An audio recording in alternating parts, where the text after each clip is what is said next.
Shalom Bapak Ibu Saudara sekalian yang dikasihi Tuhan. Selamat pagi. Kita boleh kembali berjumpa di dalam ibadah pada pagi hari ini. Mari sebelumnya kita akan satukan hati masuk di dalam doa. Bapa kami dalam surga, terpujilah namamu. Pada pagi hari ini kembali kami boleh beribadah melalui media online. Tuhan memberkati setiap kami, baik hamba-Mu dan juga setiap jemaat yang berada di rumah. Tuhan Allah Roh Kudus memberkati kami, supaya kami boleh bersama-sama beribadah, dan kami boleh mendapatkan berkat-berkat daripada-Mu. Kami menyerahkan ibadah ini ke dalam tangan-Mu. Biarlah kiranya nama Tuhan yang ditinggikan, dimuliakan, bahwa pertolongan kami datangnya daripada Tuhan Allah, Pencipta langit dan bumi. Turunlah kiranya dalam ibadah kami pada pagi hari ini anugerah damai sejahtera dari Tuhan kita Yesus Kristus. Amin. Mari kita akan mendengarkan sebuah pujian.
Semua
Mari kita satukan hati untuk firman Tuhan yang hendak kita dengarkan bersama. Bapa kami dalam surga, terpujilah nama-Mu. Pada pagi hari ini, kami sebentar akan membaca dan merenungkan firman-Mu. Tuhan, siapkan hati kami, biarlah kami boleh diberikan konsentrasi dan diberikan hati yang rindu untuk mendengar dan juga diberkati oleh firman Tuhan. Kau mengurapi hamba-Mu, pakai hamba-Mu sebagai saluran berkat, dan nama Tuhan yang ditinggikan, dimuliakan. Di dalam nama Tuhan Yesus Kristus, kami panjatkan doa ini. Amin. Mari saudara sekalian, kita akan membaca satu bagian firman Tuhan yang terdapat di dalam kitab Nabi Habakuk pasal yang ketiga ayat 16 sampai 19. Habakuk pasal 3 ayat 16 sampai 19. Demikian firman Tuhan. Ketika aku mendengarnya, gemetarlah hatiku. Mendengar bunyinya, menggigillah bibirku. Tulang-tulangku seakan-akan kemasukan sengal, dan aku gemetar di tempat aku berdiri. Namun, dengan tenang akan kunantikan hari kesusahan yang akan mendatangi bangsa yang bergerombolan menyerang kami. Sekalipun pohon ara tidak berbunga, pohon anggur tidak berbuah, hasil pohon zaitun mengecewakan. Sekalipun ladang-ladang tidak menghasilkan bahan makanan, kambing domba terhalau dari kurungan, dan tidak ada lembu sapi dalam kandang. Namun, aku akan bersorak-sorak di dalam Tuhan, beria-ria di dalam Allah yang menyelamatkan aku. Allah, Tuhanku itu kekuatanku, yang membuat kakiku seperti kaki rusa, yang membiarkan aku berjejak di bukit-bukitku. Saudara yang dikasihi Tuhan, kita sudah membaca bagian firman Tuhan tentang Nabi Habakuk. Satu bagian yang begitu puitis. Kalau kita membaca di dalam pasal yang ketiga, yang merupakan doa daripada Nabi Habakuk. Saya memberi tema pada khotbah saya pada pagi hari ini, doa dan pengharapan. Sebagai seorang nabi, dia melihat keadaan sekeliling bangsa Israel. Dia mendoakan bangsa Israel.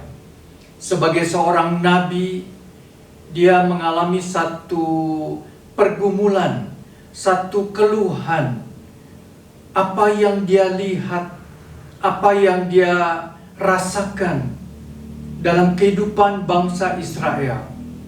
Saudara sekalian, kalau kita membaca di dalam pasal yang pertama, ayat yang kedua sampai keempat, di situ diceritakan Nabi Habakuk melihat di dalam kehidupan sehari-hari bangsa Israel penuh dengan kejahatan, penuh dengan ketidakadilan. Ketidakadilan di sini yang dimaksud adalah Nabi melihat kadang-kadang ada orang benar ditindas oleh orang yang fasik. Ada orang yang baik ditindas oleh orang yang jahat.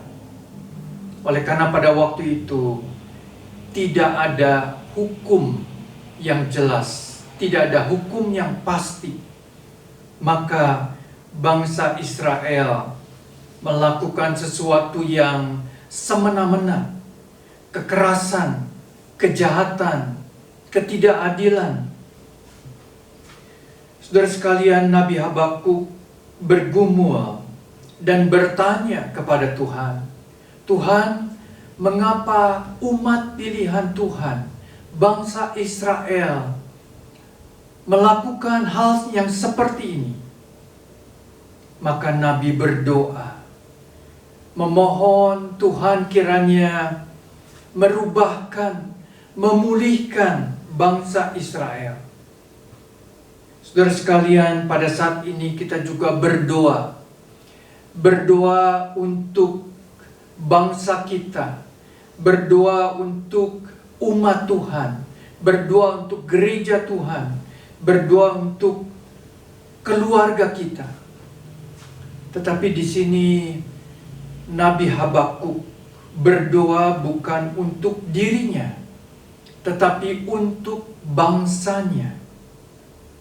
Dia prihatin kepada bangsanya. Saudara sekalian, di sini menunjukkan Nabi Habakuk bukanlah seorang yang egois. Dia tidak berdoa untuk kepentingan dirinya, tetapi dia berdoa untuk pekerjaan Tuhan, untuk umat pilihan Tuhan. Pada waktu Nabi Habakuk bertanya kepada Tuhan, Tuhan, sampai kapan bangsa ini bisa dipulihkan dari kejahatan, dari ketidakadilan, dari kekerasan? Sampai kapan bangsa Israel ini akan berubah? Saudara sekalian yang dikasihi Tuhan, kemudian Nabi Habakuk mendapatkan jawaban daripada Tuhan. Tuhan berfirman kepada hambanya di dalam ayat yang ke-6. Dan firman Tuhan begitu mengejutkan Nabi Habakuk. Di dalam ayat yang ke-6, di situ dikatakan,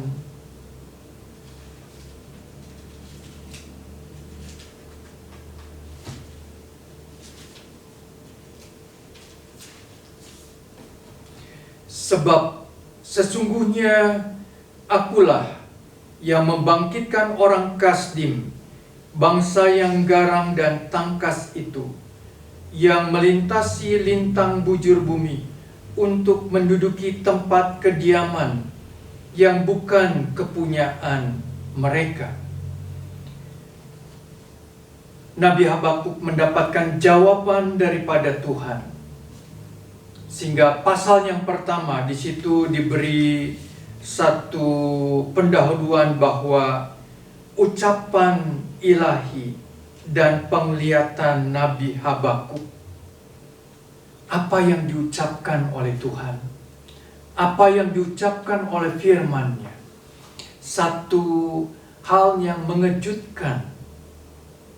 Karena Tuhan berkata, tidak lama lagi akan datang bangsa Kasdim atau bangsa Babylon, datang untuk menyerbu Israel, datang untuk menjajah, untuk merampas, menguasai bangsa Israel. Saudara sekalian, satu berita yang begitu mencemaskan, satu berita yang begitu menakutkan. Langsung Nabi Habakuk membayangkan, kalau sampai bangsa Babylon yang merupakan bangsa yang besar, yang merupakan bangsa superpower pada zaman itu, datang dan menguasai Israel, artinya mereka akan dijajah. Harta kekayaan mereka akan dirampas, dan mereka menjadi budak, menjadi pekerja daripada bangsa Babylon. Itu yang digambarkan atau yang dibayangkan oleh Nabi Habakuk. Saudara sekalian, satu jawaban yang tidak diharapkan oleh Nabi. Tetapi itulah yang Tuhan mau lakukan kepada bangsa Israel sebagai satu hukuman, sebagai satu teguran yang keras bagi bangsa Israel. Saudara sekalian, di sini Nabi Habakuk berdoa, bergumul, dan pada saat ini kita semua juga berdoa, bergumul. Kita meminta kepada Tuhan, kita bertanya kepada Tuhan, sampai kapan pandemi ini akan berakhir? Sampai kapan bangsa kita akan dipulihkan? Saudara sekalian yang dikasihi Tuhan, kita berdoa dan bergumul sampai Tuhan memberikan jawaban, sampai Tuhan memberikan ketenangan kepada kita. Jawaban daripada Tuhan juga akan memberikan kepada kita ketenangan di dalam hati kita. Saudara yang dikasihi Tuhan, kalau doa Nabi Habakuk ini berlanjut kepada tahap yang kedua, di mana tahap yang kedua setelah Nabi Habakuk mendengar jawaban daripada Tuhan, maka dia mulai bertanya, Tuhan, apabila nanti bangsa Babylon datang menangkap, menawan bangsa Israel, bukankah di antara bangsa Israel juga ada orang-orang yang baik, orang-orang yang benar, orang-orang yang setia kepadamu? Bagaimana dengan nasib mereka? Apakah mereka juga akan ikut ditawan? Apakah mereka juga akan terkena dampak daripada hukuman ini? Saudara sekalian yang kasih Tuhan, saat pandemi COVID-19 ini, kita melihat banyak orang yang menjadi korban, terkena dampak. Di antaranya adalah para dokter, tenaga medis. Kita melihat ada korban-korban dari dokter-dokter yang baik, yang sudah berjuang merawat pasien-pasien, tetapi mereka terkena COVID dan ada yang meninggal. Sungguh sesuatu yang menyedihkan terjadi, dan kita tidak memahami mengapa Tuhan izinkan orang-orang ini terkena dampak daripada COVID-19 ini. Saudara sekalian, kita tidak memahami sepenuhnya. Dan Nabi Habakuk timbul di dalam hatinya pertanyaan yang kedua, yaitu, Tuhan, apabila Engkau menghukum bangsa Israel, bagaimana dengan nasib orang-orang yang baik, orang-orang yang beriman, orang-orang percaya? Maka Tuhan memberikan jawaban lagi di dalam pasal yang kedua, ayat yang keempat, yang berbunyi demikian, sesungguhnya orang yang membusungkan dada tidak lurus hatinya, tetapi orang yang benar itu akan hidup oleh percayanya. Di dalam ayat yang pertama, Nabi Habakuk berkata, aku mau berdiri di tempat pengintaianku dan berdiri tegak di menara. Aku mau meninjau dan menantikan apa yang difirmankannya kepadaku dan apa yang akan dijawabnya atas pengaduanku. ayat yang pertama menunjukkan Nabi, dia berdoa kembali, dia mengasingkan diri, menyendiri untuk menanti jawaban daripada Tuhan. Dan Tuhan menjawab di dalam ayat yang keempat yang berkata bahwa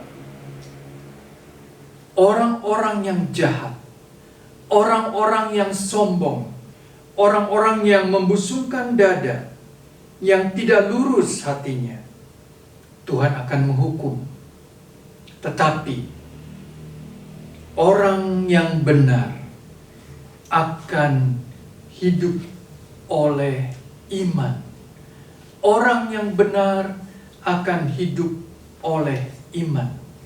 Dengan kata lain, saudara sekalian, Tuhan tetap menjaga, melindungi orang-orang benar. Tuhan akan memelihara, menjaga, dan juga melihat akan orang-orang benar. Saudara sekalian, kita teringat pada peristiwa air bah pada zaman Nuh. Ketika air bah melanda muka bumi, di mana Tuhan menghukum umat manusia pada waktu itu oleh karena kejahatan mereka, oleh karena dosa mereka. Tetapi ada satu keluarga yang adalah orang yang benar, orang yang percaya, orang yang beriman kepada Tuhan. Maka keluarga itu diselamatkan oleh Tuhan. Keluarga itu adalah keluarga Nuh. Nuh, istrinya, ketiga anaknya, dan ketiga mantunya. Mereka diselamatkan oleh Tuhan. Demikian juga saudara sekalian, dengan orang yang benar akan hidup oleh karena percayanya. Saudara sekalian yang dikasihi Tuhan, di dalam masa yang sulit ini, Tuhan juga menguji sampai di mana iman kita. Apakah kita tetap percaya kepada Tuhan? Apakah kita tetap percaya kepada pertolongan Tuhan? Saudara sekalian, di tengah masa yang sulit, Tuhan tidak meninggalkan kita. Seperti Mazmur 23 ayat yang keempat, sekalipun aku melewati lembah bayang maut, aku tidak takut bahaya, sebab Engkau besertaku, gadamu dan tongkatmu, itulah yang menghibur aku. Poin yang kedua ialah, biarlah kita mempunyai iman, keyakinan, percaya kepada Tuhan, akan pertolongannya, akan perlindungannya kepada kita. Poin yang ketiga, saudara sekalian, kalau kita membaca dari ayat 16, 17, dan 18, di situ ada ucapan yang begitu khas. Dikatakan, sekalipun pohon ara tidak berbunga, pohon anggur tidak berbuah, hasil pohon zaitun mengecewakan, sekalipun ladang-ladang tidak menghasilkan bahan makanan, kambing domba terhalau dari kurungan, dan tidak ada lembu sapi dalam kandang. Ayat ini menunjukkan kalau Tuhan memberkati umatnya, kalau Tuhan memberkati kita, maka kita akan diberikan makanan yang berlimpah. Kita akan diberikan keadaan panen yang berlimpah. Tetapi di sini Nabi Habakuk membayangkan satu hal. Apabila nanti bangsa Babylon datang menyerang, merampas harta kekayaan mereka. Artinya, panen mereka dirampas. Lembu sapi, kambing domba mereka dirampas. Bahan makanan mereka dirampas. Nabi Habakuk membayangkan satu keadaan yang menyedihkan, satu keadaan yang sulit yang akan terjadi. Tetapi saudara sekalian,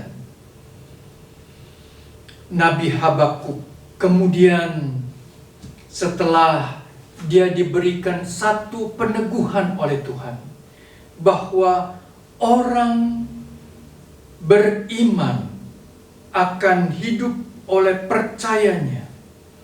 Nabi percaya bahwa Tuhan tidak meninggalkan orang-orang yang beriman, orang-orang yang percaya.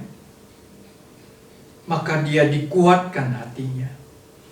Maka dia diberikan satu pengakuan bahwa sekalipun keadaan yang sulit dialami, sekalipun tidak ada bahan makanan,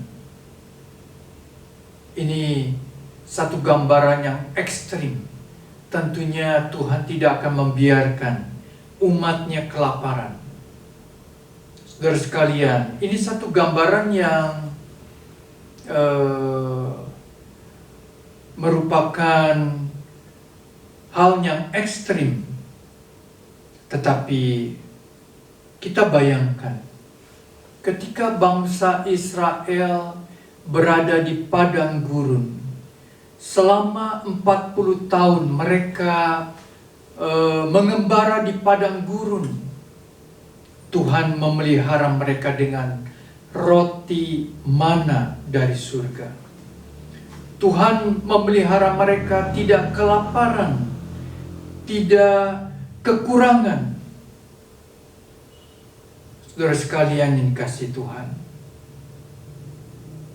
demikian juga pada saat kita mengalami mungkin keadaan yang harus menahan diri, harus berhemat, harus membatasi diri. Tetapi Tuhan tidak membiarkan kita. Pada saat usaha kita dibatasi, pekerjaan kita dibatasi, gaji kita juga dibatasi. Tetapi Tuhan tidak meninggalkan kita. Tuhan tetap memelihara kita. Saudara sekalian yang dikasihi Tuhan, ada satu ayat yang begitu menggugah hati saya, di mana Nabi Habakuk mengutip bangsa Israel waktu keluar dari Mesir, mengembara di padang gurun, di dalam Habakuk 3 ayat yang kelima. Mendahuluinya berjalan penyakit sampar dan demam mengikuti jejaknya. Ia berdiri, maka bumi dibuatnya bergoyang. Ayat ini menggambarkan bangsa Israel pernah mengalami pada waktu Tuhan memimpin mereka melewati padang gurun yang tandus, pada waktu mereka tidak taat kepada Tuhan. Mereka diizinkan mendapat penyakit sampar dan demam, penyakit menular. Tetapi saudara sekalian, Tuhan tetap tidak meninggalkan umatnya. Saudara sekalian, demikian juga pada saat ini, dikala kita mengalami penyakit yang begitu menular, COVID-19, kita percaya Tuhan tidak meninggalkan kita. Tuhan menyertai kita. Tuhan menyertai umatnya. Yang perlu kita lakukan adalah kita tetap percaya kepada Tuhan. Kita tetap beriman kepada Tuhan. Kita tetap berdoa kepada Tuhan dengan segenap hati kita. Pada saat Nabi Habakuk mempunyai peneguhan itu, dia berkata di dalam ayat 18, "Namun aku akan bersorak-sorak di dalam Tuhan, beria-ria di dalam Allah yang menyelamatkan aku." Di tengah pergumulan, di tengah kesedihan, Nabi Habakuk masih merasakan sukacita surgawi daripada Tuhan. Biarlah di tengah keadaan yang sulit, kita juga tetap merasakan sukacita surgawi daripada Tuhan. Saya teringat pada waktu Rasul Paulus dan Silas, mereka memberitakan Injil di kota Filipi. Tercatat di dalam Kisah Rasul pasal 16. Mereka ditangkap, mereka dimasukkan ke dalam penjara yang paling dalam. Pada waktu malam, mereka berdoa. Paulus dan Silas berdoa, dan Tuhan menghiburkan mereka, menghiburkan hatinya. Kemudian mereka memuji, menyanyi di tengah penjara. Pada waktu malam mereka memuji Tuhan. Orang-orang tahanan mendengarkan pujian mereka.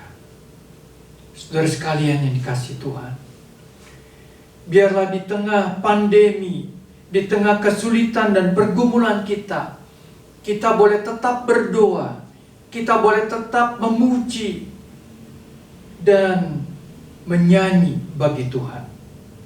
Bersama dengan keluarga, bersama dengan istri, suami, anak, kita bersekutu, kita memuji. Pasti Tuhan memberkati kita. Pasti Tuhan memberikan sukacita di dalam hati kita, damai sejahtera di dalam hati kita. Kalimat yang terakhir di dalam ayat 19, Nabi Habakuk membuat satu pengakuan. Allah Tuhanku itu kekuatanku. Ia membuat kakiku seperti kaki rusa. Ia membiarkan aku berjejak di bukit-bukitku. Biarlah kita berkata, mengakui, Tuhan, Engkau adalah kekuatanku. Engkau adalah benteng hidupku. Kita melihat di dalam kehidupan binatang, ada sejenis binatang seperti rusa yang mempunyai tempat tinggal di bukit-bukit, di lereng bukit yang terjal. Jadi mereka berdiri, mereka bergerak, mereka hidup di tengah kemiringan lereng bukit yang berbatu-batu. Mereka sudah dibekali oleh Tuhan kekuatan, keahlian. Saudara sekalian yang dikasihi Tuhan, kalau binatang saja diberikan kemampuan untuk mampu berjejak di bukit-bukit, kakinya begitu kuat, kakinya begitu terampil, maka Tuhan akan memberikan kekuatan kepada kita melewati masa yang sulit, melewati masa yang mungkin susah. Tetapi bagi Tuhan tidak ada yang mustahil. Tuhan sanggup membuat kita mampu melewati semuanya itu. Biarlah kita boleh mengucapkan di dalam hati kita satu pengakuan, Tuhan adalah kekuatanku, Tuhan adalah benteng hidupku. Saudara sekalian, marilah di tengah masa-masa yang sulit kita berdoa. Kita mau menjadi orang-orang yang beriman. Kita mau mengakui Tuhan itu adalah kekuatanku. Dan Tuhan akan memberikan sukacita, memberikan damai sejahtera di dalam hati kita. Amin. Tuhan memberkati kita. Mari kita tundukkan kepala, masuk di dalam doa. Bapa kami di dalam surga, terpujilah namamu. Engkau Allah kami yang memberikan kekuatan kepada kami. Engkau memberikan kekuatan seperti Engkau memberikan kekuatan kepada rusa untuk kakinya berjejak di bukit-bukit. Tuhan memberikan kekuatan kepada kami melewati masa-masa yang sulit. Bapa kami dalam surga, kami berdoa bagi jemaat-Mu pada saat ini.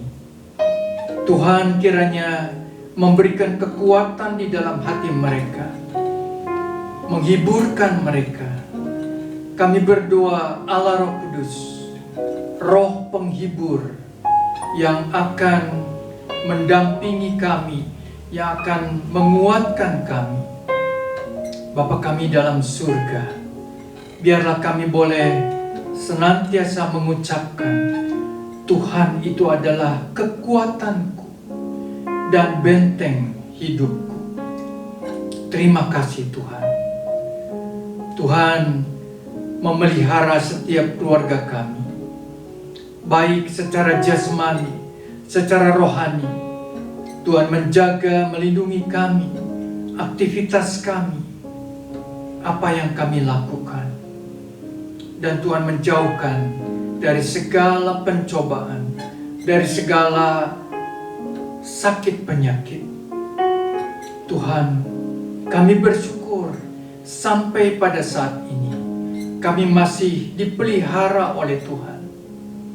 Kami bersyukur oleh karena kasih setia Tuhan. Tuhan memberkati gereja kami, Gereja Samasi Cimbuluit. Tuhan peliharakan setiap jemaat-Mu, setiap pelayan-Mu, para diaken, dan keluarga kami masing-masing. Demikian juga dengan hamba-Mu. Kami berdoa supaya satu kali kami boleh membuka ibadah di tempat ini kembali, di dalam kasih anugerah Tuhan. Kami berdoa bagi bangsa dan negara kami Indonesia yang kami kasihi. Tuhan tidak meninggalkan bangsa dan negara kami Indonesia.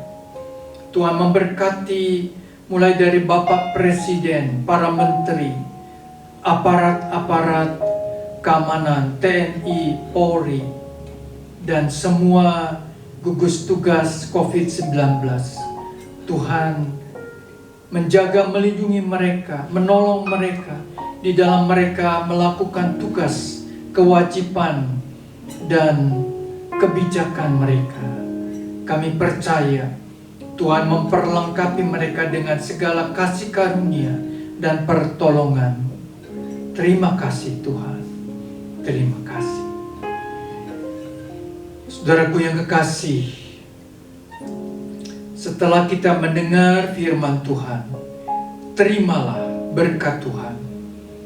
Kiranya kasih sayang dari Allah Bapa di surga, anugerah keselamatan dari Tuhan Yesus Kristus, dan pertolongan daripada Allah Roh Kudus menyertai saudara-saudara sekalian mulai saat ini sampai Maranatha, Tuhan Yesus datang kembali.